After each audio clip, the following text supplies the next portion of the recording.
Ladies and gentlemen, I would like to thank you for the invitation to join you today. I regret that I cannot be with you in person, but I am very pleased to have the opportunity to address you through this video message. Europe stands at a pivotal moment for its future destiny. Across every sector of our economy, digital technologies are transforming the way we live, we work, we communicate, and we innovate. And Europe faces a fundamental challenge: strengthening its competitiveness, resilience, and technological sovereignty in an increasingly technology-driven world. Technology has become a defining factor of economic prosperity, security, and geopolitical influence. The question is no longer whether technology is strategic. The question is whether Europe has the capacity to shape its own digital future.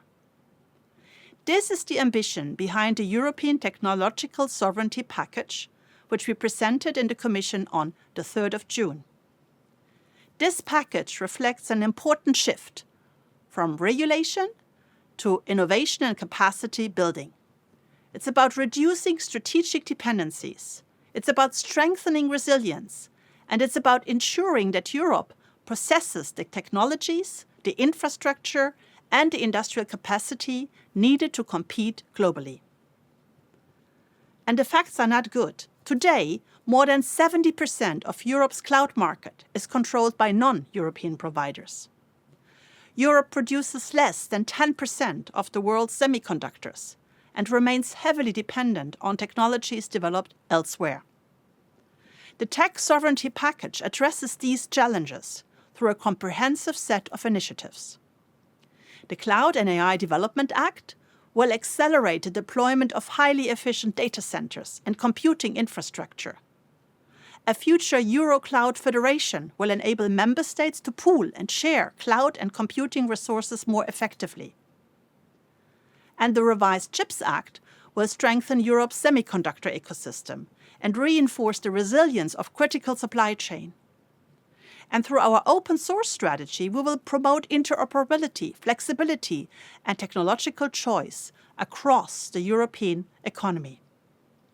A particularly important pillar of technological sovereignty is artificial intelligence.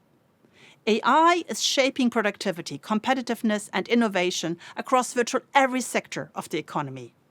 Europe cannot be merely a consumer of AI technologies developed elsewhere. We must build our own capacities and strengthen AI, the foundations that allow European innovation to flourish.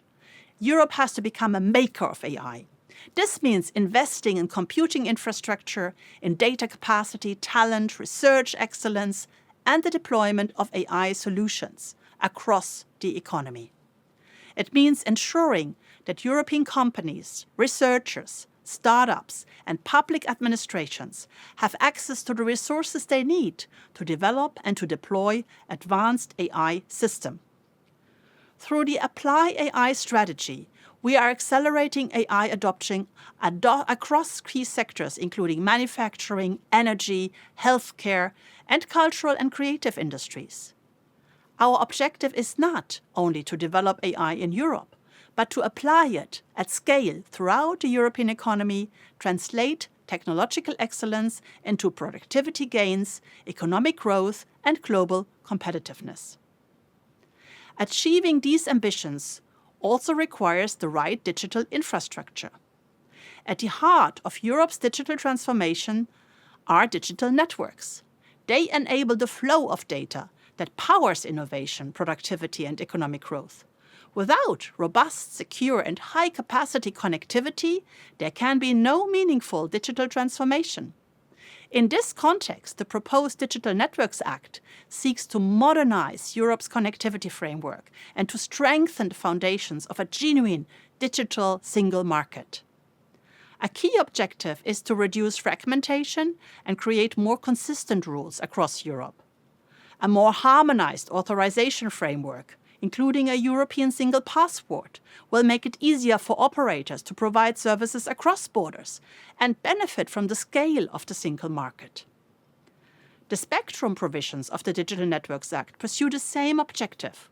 by simplifying procedures, by increasing harmonization, and by providing greater long-term license certainty, the Digital Networks Act will create a more investment-friendly environment for next-generation networks, including future 6G deployments.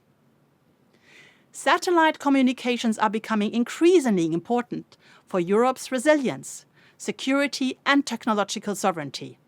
The Digital Networks Act therefore introduces a streamlined European approach to satellite authorization, reducing fragmentation and facilitating EU-wide services, including innovative applications such as direct-to-device connectivity. The recently proposed Mobile Satellite Spectrum Regulation, MSS, complements these efforts by ensuring that European players have access to key spectrum resources for innovative governmental and commercial satellite services while supporting European technological solutions. By preserving the open internet principles and facilitating cooperation across the digital ecosystem, the Digital Networks Act also supports the development of innovative services and new business opportunities, for instance, network slicing. Europe already has successful examples to build upon. Spain's regulatory model, based on early and effective access regulation and support for fiber deployment, has delivered some of the highest fiber coverage and take-up rates in Europe. Thanks to this smart regulatory approach, Spain has already completed the transition away from legacy copper networks and is now among Europe's leaders in fiber connectivity. Ladies and gentlemen, in a rapidly changing global environment, Europe's success will depend on its ability to innovate, invest, and build strategic capacities across the entire digital ecosystem. The proposals of this mandate reflect a new approach: building European technological capabilities, creating a genuine digital single market with simpler and more consistent rules, enabling private investment through regulatory predictability, and completing these efforts with ambitious public funding programs.